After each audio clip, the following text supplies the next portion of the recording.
Welcome back to Dad and Daughter Reads, a book club podcast. Today we're wrapping up our journey through James by Percival Everett with a deep dive into parts 2 and 3.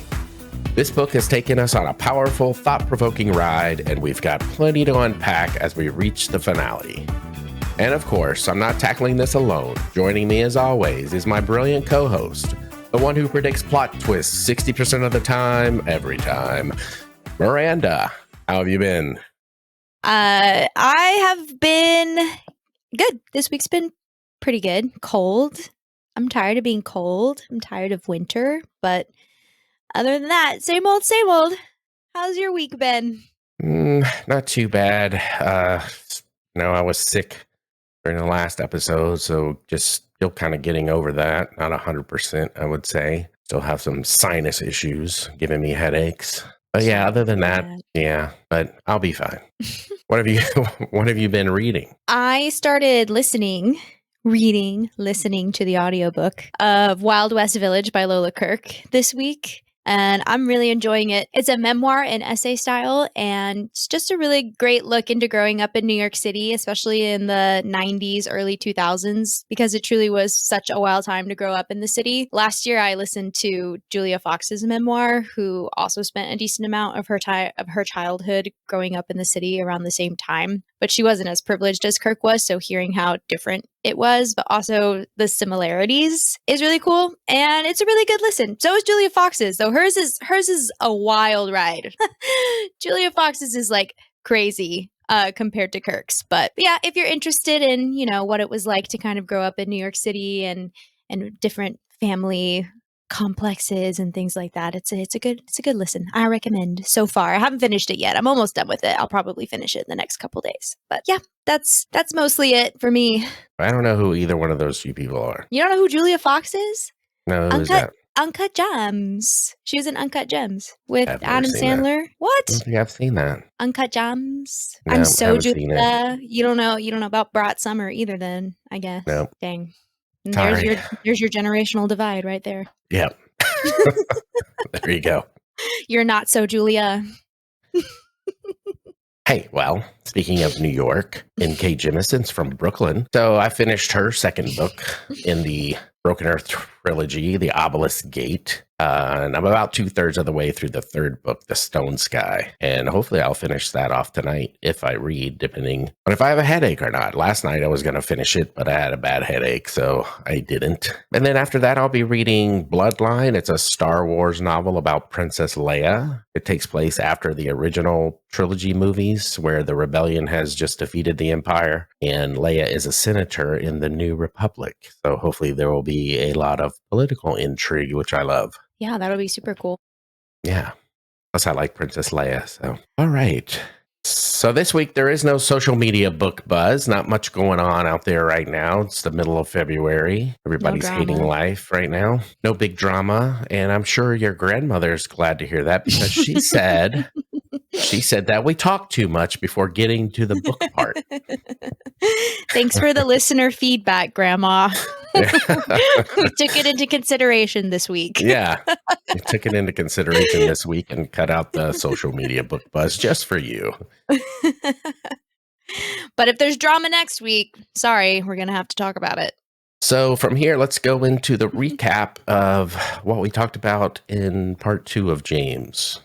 All right, so in the second part of part 1 of James and Huck get mixed up with the Duke and the King, 2 white con men. They force Huck and James to get involved with their schemes, a revival gone wrong, and then the grand idea to sell James and have him escape back to make money. After leaving James shackled up overnight, they discover he's been unchained by another slave, Easter, and whip him. Easter's master comes to find this and then forces James to do Easter's work, while the con men take Huck as hopeful leverage that James won't run. However, James is made to sing and is overheard by Emmett Decatur, the founder of minstrel shows, and buys him off Easter's master to perform in their show. There, James is made to wear blackface and perform popular minstrel songs for an audience, but is almost discovered by a white man who is fascinated and suspicious of his hair. After this incident, and feeling a bit weary of Emmett, he runs away. In the last episode, we also discussed the hypocrisy of white anti-slavery, quote-unquote, philosophers and artists, citing Everett's use of John Locke and Emmett Decatur, real-life figures who opposed slavery. So now let's see. We had some listener feedback. Jay on Discord said that last week's chapters were a real look into helplessness, fear, and danger. She says the king and the duke were horrible, but she liked how they were used and found their selfish and sinister natures terrifying. And it showed how powerless James and Huck really were. And yeah, I agree. James and Huck are very powerless because, I mean, it's a child and a slave and they pretty much have no rights. And then the king and duke were just able to push them around however they wanted. Yeah, even though they were really stupid. Yes, and I know you hated the king and the duke and were ready for them to be gone as soon as possible. Well, right, but I think that shows too, like how powerless they could be even to these white men who were stupid. Like it doesn't matter, right. even though they were dumb and like liars and like terrible people, they still had more power over James and this child. Right. So, yeah. Well, of course we hated them. Well, I hope we all hated them. Yeah. So Jay said she was struck by the image of the scarred tree and how the lynching ropes leave behind physical reminders of their horrors. And yeah, I can imagine. I wonder if there's any trees still around that may have those type of scars on them somewhere here in the South. I'm sure is where they would be. I'm sure that's pretty wild to see that. She also had a lot of questions about Emmett, saying, because he says he's against slavery, but not an abolitionist, and he's obviously still racist. And she wonders why he uses that line and what kind of mental gymnastics does he go through to justify creating a minstrel show which mocks and dehumanizes Black people. And it seems like it's okay for him to abandon morals when money is involved, right? And, I did a little research on this after I saw her comment, and back during that time, many people were considered moderates when it came to slavery. They opposed slavery on moral grounds, but they didn't actively support abolition. They wanted a more gradual change and feared that complete and sudden emancipation would cause problems socially and economically. And that just kind of reminds me of moderates today, right? They want social changes, but they don't want to get away from their corporate masters, right? They still enjoy and want capitalism, but they want other changes. And I don't know, just doesn't seem that it's going to work out that way very well. Yeah. Yeah, well, because, capitalism, usually the moderates, that capitalism benefits them in some way. So They don't really want to get rid of that structure, even though it's not benefiting the majority of people in this country. Right. So, yeah. But yeah, I think Emmett definitely would abandon his morals for money. Mm-hmm. And we saw a little commentary on that, when James hallucinated about John Locke and how he wrote the Constitution for Barbados and the Carolinas for money. Yeah, absolutely. I think that's most people in power of any kind would abandon their morals for money. Yeah. And that's probably really what Emmett was doing. He just was like, oh, well, this is something I can profit on, but I'm not a bad guy because I don't think it's right. But, Yep. All right. Let's get into the book and what we read, the finale of James here. So in part 2, or at the end of part 1, James ran off. So part 2, when the Virginia minstrels come back to their camp and they notice James is gone, Mr. Emmett shows his true colors and sounds like every other slaver. This was according to Norman later on when he meets up with Jim. This encourages Norman to run off and eventually catch up to James.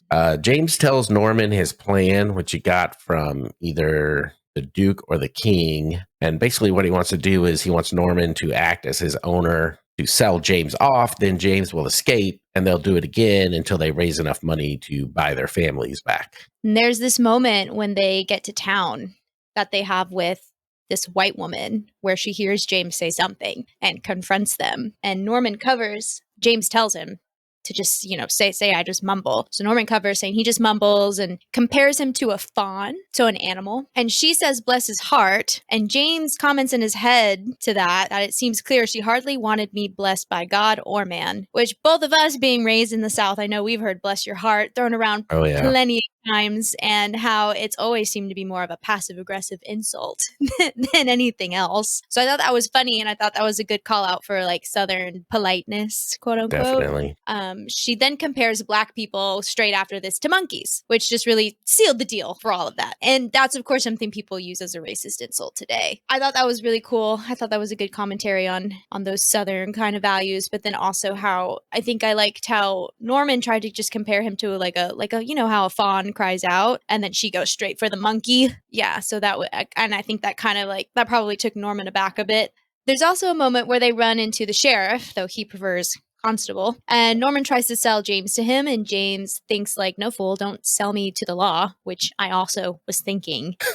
Right. And I thought that spoke a lot on Norman and how, though he is technically a black slave, he just totally doesn't get it since he can walk through life as a white man. And there's a lot of discourse these days on white passing, which is something that I kind of deal with a lot too. I'm half Mexican, which I've mentioned before. And there's a lot of discourse in all, I think, communities of people of color, like colorism and things like that. And it's hard when you're part of a community and you can pass for white. So you don't totally know the struggle of somebody else in your own community who doesn't pass for white. I've always found it very interesting for me personally because I did grow up in the South, and in the South, I was brown. Like, I was brown in the South. I faced so many microaggressions. I faced a lot of actual aggressions, like actual racism a few times too growing up. It was very interesting when I came to New York City, and now I live in the North, and there are a lot of it's much more diverse here, obviously, in New York City than it is in the South where I grew up. And now there are a lot of times where I am white passing. So that was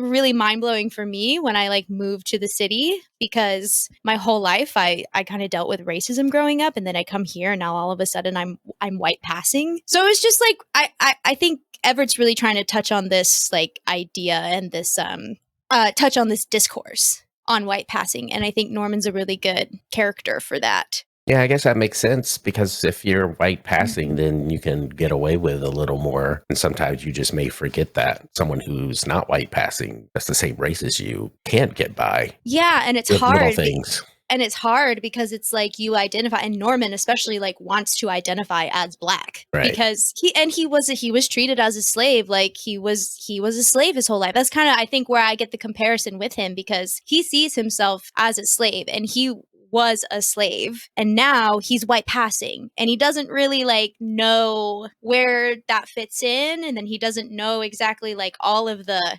struggles that James has to face, because James isn't white passing. So he's not always aware, even though he's aware. It's such a hard concept to explain when you don't get it. But I really read into that, and I was like, oh, okay, this is a really cool way for him to bring up identity. And I didn't think about that, but it definitely makes sense. Yeah. They end up selling James to Henderson, a man who runs a sawmill. James meets Luke, another of Henderson's slaves. And Luke thinks Henderson is a good master. James asks if the other slaves would say the same thing, and he didn't really like Luke's answer and thinks that it's a no. So James works the saw down in the pit of the pit saw, while another slave named Sammy works the top portion of the saw.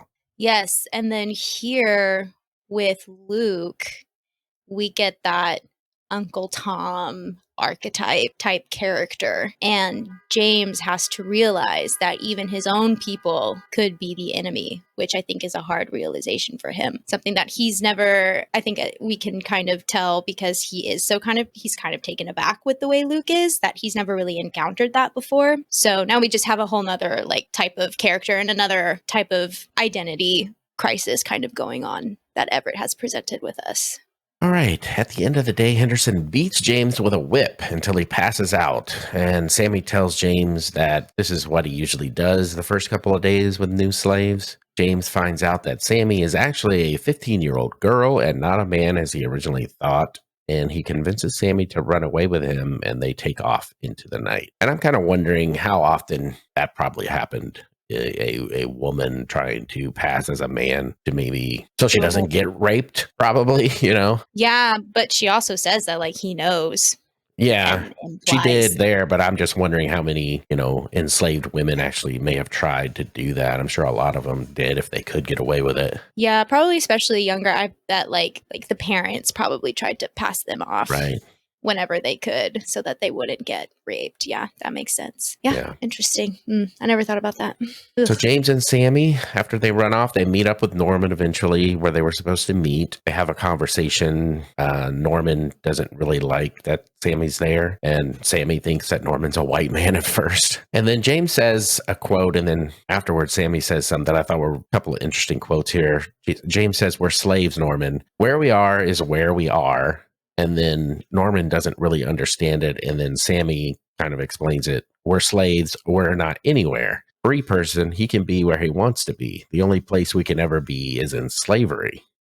Mm-hmm. And I think that was, I mean, it's true. They're slaves, and there's really nothing else they can be in when they're in the South anyway of the United States at that time. I mean, even if you were, I want to say I've heard stories of even if a slave was free and had paperwork that said he was free, they still could have been taken as a slave by someone else. I want to say I've heard stories like that, but I'm not really 100% sure. No, I remember that. I remember learning about that in history. There were like certain laws that it didn't matter. There were certain places you would go and certain laws where it just didn't really matter if you were like a runaway, you could get taken back. And hell, we even saw in this book that, they were in Illinois and they said, no, it's Tennessee. So even in a free state, Right. Which I think that was, slaves. Yeah, which I think that was kind of a commentary on that as well. Yeah. Yeah. Just this feeling of not owning freedom. Like, just if you're a slave, and there's nothing else you can be. Right. Mm-hmm. Sammy asks Norman why he just doesn't pass himself off as white all the time since he can. And he says, like you were saying, because he doesn't want to be white. He doesn't want to be one of them. Right. Yeah. Which is like so tough.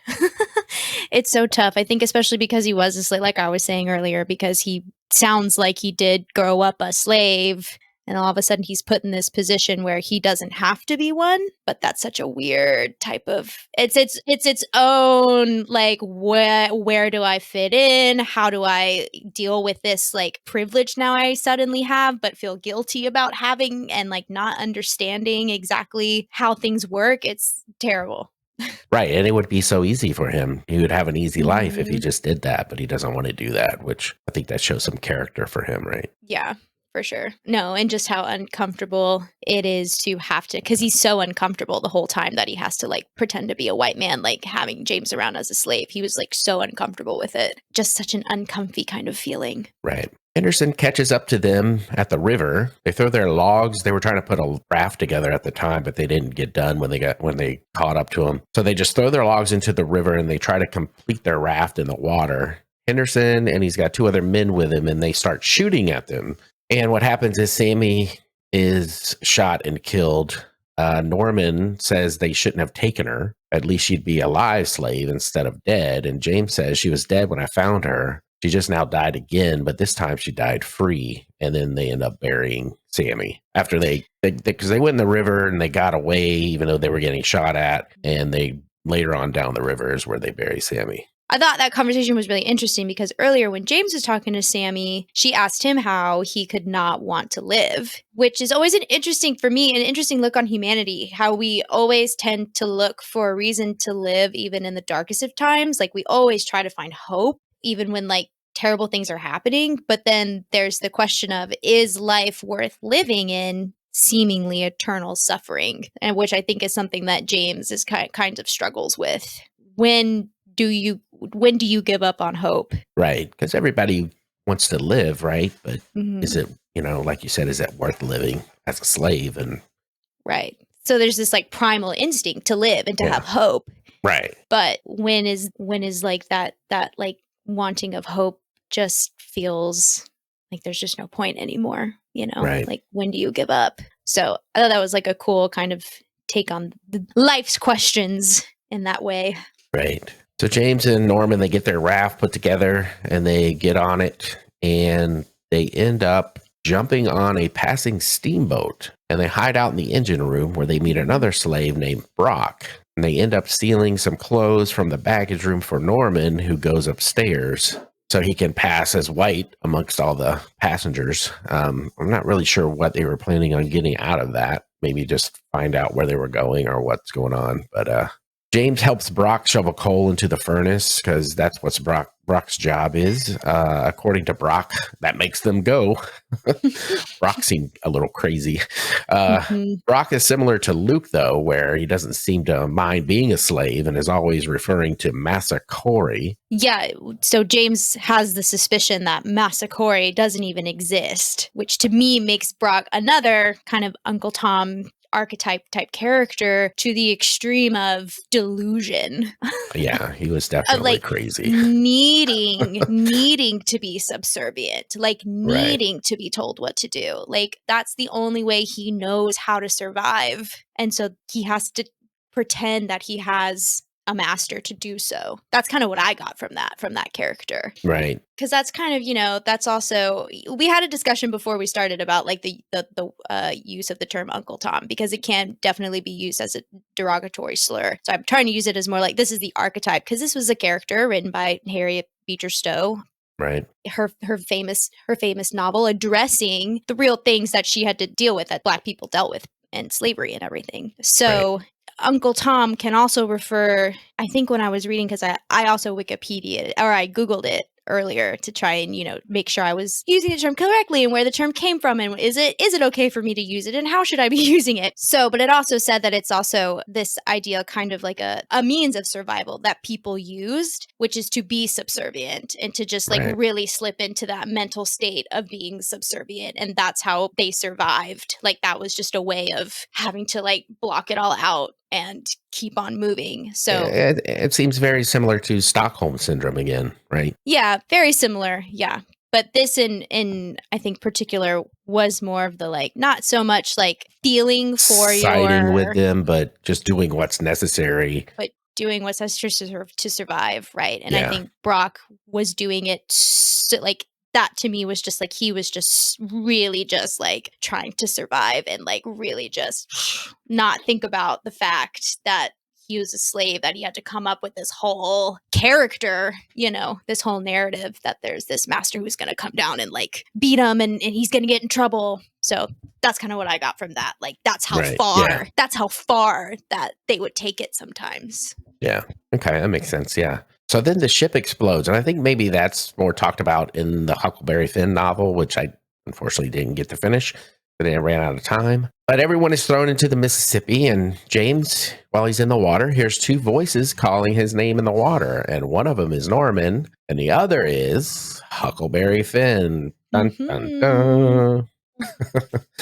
And that's the end of part 2 there. So for me, the entirety of part 2, which has James and Hook separated, it's like James is on a quest to free his family from bondage, and all quests are about self-discovery. And I think during this part, James learns a lot about himself as well as how other slaves deal with the world. You had Norman, who passes for white, and how exhausting that is for him. Luke, who doesn't mind, and also Brock, who doesn't mind being a slave and thinks his master is a good master. Of course, there's a little more to Brock than just that, like the craziness part. And then Sammy, a young girl who presents herself as a man. And mainly this part shows contrast between public and private identities, right? Because everyone has like almost two identities here. If you look at these people, Norman passing as white and also being a slave, and then Sammy, who's passing herself as a man, but is also a young woman. And then we see some community between these people with James, as three of them, Sammy, Norman, and James, work together to free themselves. Yeah, I agree with you. I think this is when he does really start to touch on identity and identity crises and how dealing with it. We'll talk about it more later, because I think this really was the turning point of that, and it becomes a major theme, identity. Moving on to part 3, James ends up saving Huck over Norman.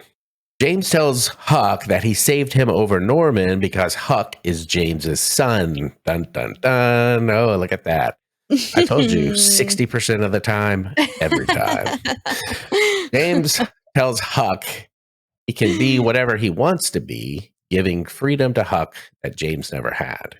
Yeah. Yeah, I knew when he was having his dilemma at the end of part 2 on who to choose that Huck was his son, and I was right. As soon as he was like, "Oh, they're both calling," I felt like I was in the trolley problem, and I was like, "Yeah, because that's your son. Because why else would you be worried about saving this little white boy?" I was like, "Haha, I knew it." But also like, wow, crazy. That's such I was excited because I was like, yes, what an interesting, complex relationship now this even more is. Yeah, it definitely makes it more complex.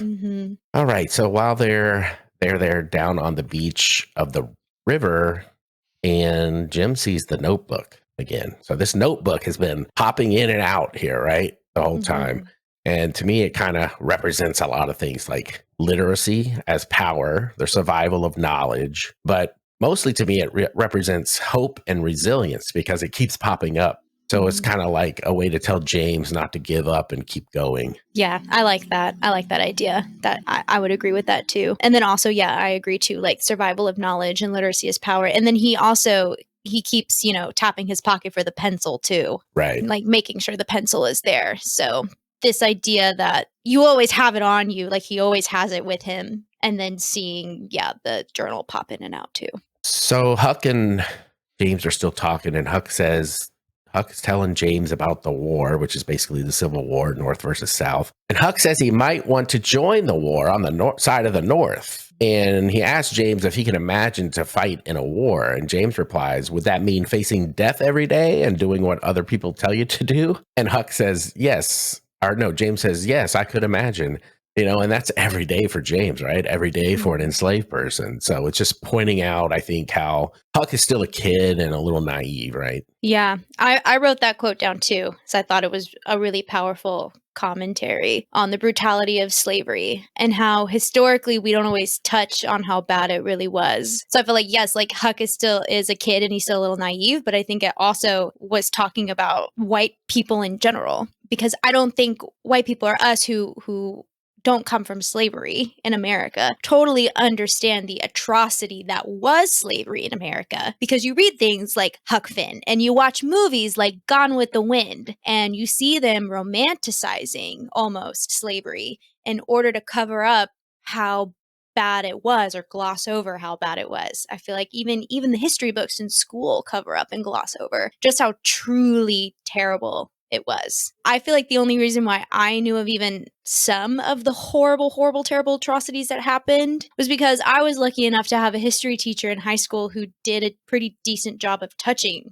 on them, on some of the terrors of it. But I always knew he was kind of holding back a bit because we were in a very conservative town in Tennessee. And I think he was also trying to be as unbiased as possible. Like I always kind of knew he was a little more on the liberal side, but couldn't always like fully express that because of where he was and because he's a teacher. Right. So if you're not lucky enough to have a teacher who will really tell you the truth of things, you don't ever get to hear over that propaganda. Oh, yes. And our history that's being taught is definitely whitewashed. There's no doubt about that. Yeah. And I think people just don't truly, like, I don't know. I feel like sometimes there's this idea that, the slaves just had to pick cotton all day and that was terrible. And it's like, okay, well, they were also beaten, raped, murdered, tortured, that I don't think a lot of people fully understand to the extent how truly atrocious it was because they don't talk about it in school. Or some do understand, and some of them wish it was still that way, unfortunately. Maybe. Oh, God. I mean, I wouldn't doubt it. I live in Tennessee. Yeah. I wouldn't doubt it. Yeah.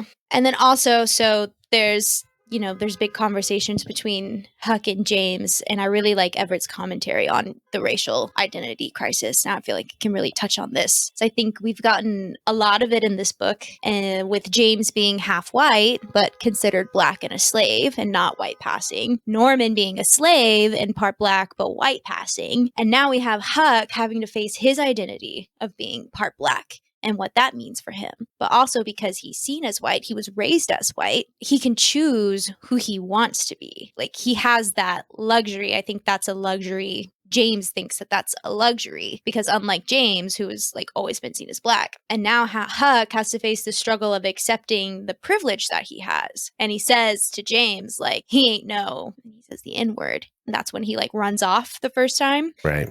But then he has to like face the weight of knowing where he comes from. And so then he comes back to James and he ends up helping James. And he thinks that's when he says he should join up on the war on the north side. And I think this is in order to probably feel better and do something good that will also help ease his like internal guilt. And then there's James's struggle with that because technically Huck is his son. And he says to Huck too, like fathers want, safety for their children, right? Right. So he knows that Huck has this advantage that he doesn't have, which I think he both wants for him, but also resents him for it as well. Interesting. Yeah, because maybe so. Maybe he does resent that because, I mean, Huck did grow up around him, but didn't really have him as a father figure until, Mm. they ran off there down the river. Holy shit, you are in New York, aren't you?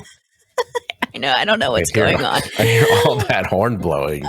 I don't know what's happening. There's like some kind of pile up going on. Oh, yeah, I was saying, maybe he does resent him because Huckleberry didn't really grow up. Well, he did grow up around him, but it wasn't like, he was a father figure to him until maybe they ran off together down the river here, and that's what's happening in this story. But so maybe he does resent him for that. I feel like, I don't know, there were parts where I kind of felt like James was almost getting like annoyed with Huck at certain points. Like he just was kind of exasperated by it. Like, cause Huck's just like, well, what do I, Huck's having this internal struggle now because now Huck knows where he's come from. And I think James is like, dude, you can do whatever you want.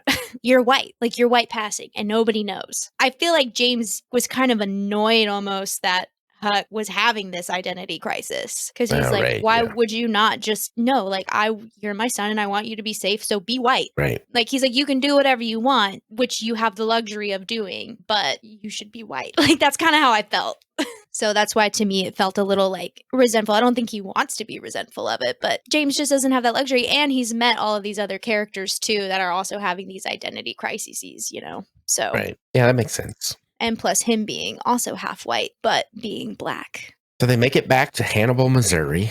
James finds out that his wife and daughter were sold, and he sends Huck out to see if he can find out where or who they were sold to. So James went back to his old house here, and there's another couple living there, Katie and Cotton, and they let him sleep there. And James dreams about Cunegonde, I guess is how it's pronounced. Not 100% sure on that. Who is a fictional character in Voltaire's novel Candide, which is a satire about Candide's disillusionment of philosophical optimism, advocating we must cultivate our garden, which that's what Cunegonde said there at the beginning of that paragraph in French. She tells James that he's mortgaged and nobody wants him free. Maybe you won't be a slave, but you won't be free. And this sounds to me like a commentary on capitalism. Like none of us are really free, especially from money, because we all have to go to work and make money and pay our bills. And so none of us are really free. Right. And also just like, I don't know, the war itself was about slavery. Yes, the Civil War was about slavery, but also it was also a lot about the North and the Union just kind of being mad at the South for wanting to do whatever they wanted to do and seceding. And how I think like a big root of it was also that they needed the Southern states for their goods, right? Because the North didn't have the kind of, so at the time, the way America was mostly on the East. They didn't have as much land and as much opportunity to grow and cultivate as the South did. So, I mean, yes, it was about slavery, but also it was about money too, right? Like about goods and things like that. Right, because most of the raw materials came from the South and they were shipped to the North to be processed into whatever, clothes for cotton. Yeah, so it's like, yes, like the North always could be like, yes, we're anti-slavery, but also, I mean, at the root of it too was, well, we need these things from the South, so we can't let them secede like that. Right. So I think that was kind of a touch on that too. James is awoken by Katie because the overseer Hopkins is on his way, and James hides inside the house, and Hopkins comes in and ends up raping Katie, and then James goes off to Jackson Island from there after that, which, that was a terrible scene. Yeah, that was a hard scene. Yeah. Things like that happened a lot, I'm sure. All the time. Yeah. Never stopped. And it's terrible. And, James feels a lot of guilt about it, too, because he hid and watched it happen and really couldn't do anything about it. Yeah, he couldn't do anything about it, which is sad. So James is on Jackson Island, and somehow Overseer Hopkins ends up on the island drunk and by himself. He was out there with some other people, I think, and the rest of them left. And then, so James decides to sneak up on him. He ends up stealing his pistol and then strangling Overseer Hopkins. So he did get some retribution on him there. And then Huck comes to the island and he tells James his family has been sold to the Graham farm. So James is going to sneak into town at night so that he can find out where this Graham farm is. He can go after his family. He breaks into the Judge Thatcher's house. He gets caught by the judge, and James takes him as a prisoner with the pistol. Thatcher calls James Jim, and James correct him by telling him his name is James. And to me, this represents James learning some respect for himself, and he no longer sees himself as a slave. Because I think I mentioned, in the last episode that everyone, including Huck, would correct someone if they used the incorrect name, where in Huckleberry Finn, they wouldn't. And that was pretty much just showing some self-respect. So now James is doing that as well, where I think in the earlier part, they were calling James Caesar and some other names, and he didn't correct him. He was the only one that wasn't correcting his name earlier. Yeah, I think these events here were a real turning point for James and James's self-discovery. I think this is when he really takes control of his whole life, which is something that he's never really felt like he could do as a slave. I think his family being sold to a breeding farm,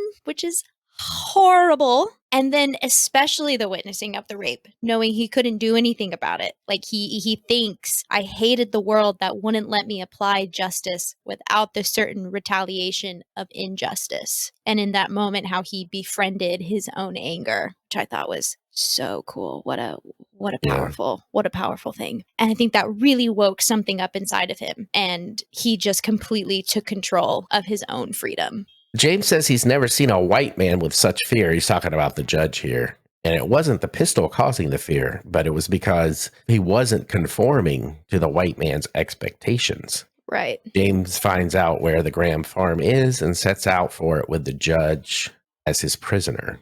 Once they get down the river, James ties the judge up to a tree, and he runs into 4 other slaves on the farm that are shackled up. He frees them, and then he makes a plan. And they end up setting fire to the cornfields, and this causes a distraction while James gets his wife and daughter. And then the farm owner comes out with a shotgun, and then James ends up shooting him and killing him. And then James and his family end up in Iowa, which at the time was a free state. They ran into a sheriff who asked if any of them were Jim. James says the names of all the people there with him. And then the sheriff asks, "Who are you?" to James. And he says, "I am James." And the sheriff says, "James what?" And James says, "Just James."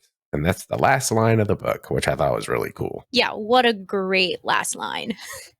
And great ending of James taking his freedom into his own hands and just completely reinventing himself. Yep, and it's a much different ending than Huck Finn, because in Huck Finn, Jim becomes free because Miss Watson died and freed him in her will. And then Huck does not go off to the war. He ends up running off to explore the West. Oh, interesting. So overall, I thought this book was really great. I wouldn't say it's a retelling of Huckleberry Finn, but more of a reimagining of the story, especially of James and Huck's more complex relationship along the way. I enjoyed the commentary on race, slavery, and just all the history in general. And the most biting humor comes from how Everett skewers those supposedly enlightened philosophers who wrote grand theories about human freedom while being totally fine with slavery. Yeah, that was definitely my favorite part there. Mm-hmm. I think it's very deserving of the awards this book has won. I changed up how I score books this year, making things a little bit more difficult because I wanted to look at things with a more critical eye. So it's a little harder for me, for a book to get a 5-star rating from me. And this is going to be the first one of the year. So I enjoyed it so much. And I loved all the commentary it produced because, we had a whole lot to talk about with this book. Mm-hmm. For such a short book, I mean, we had a whole lot to talk about.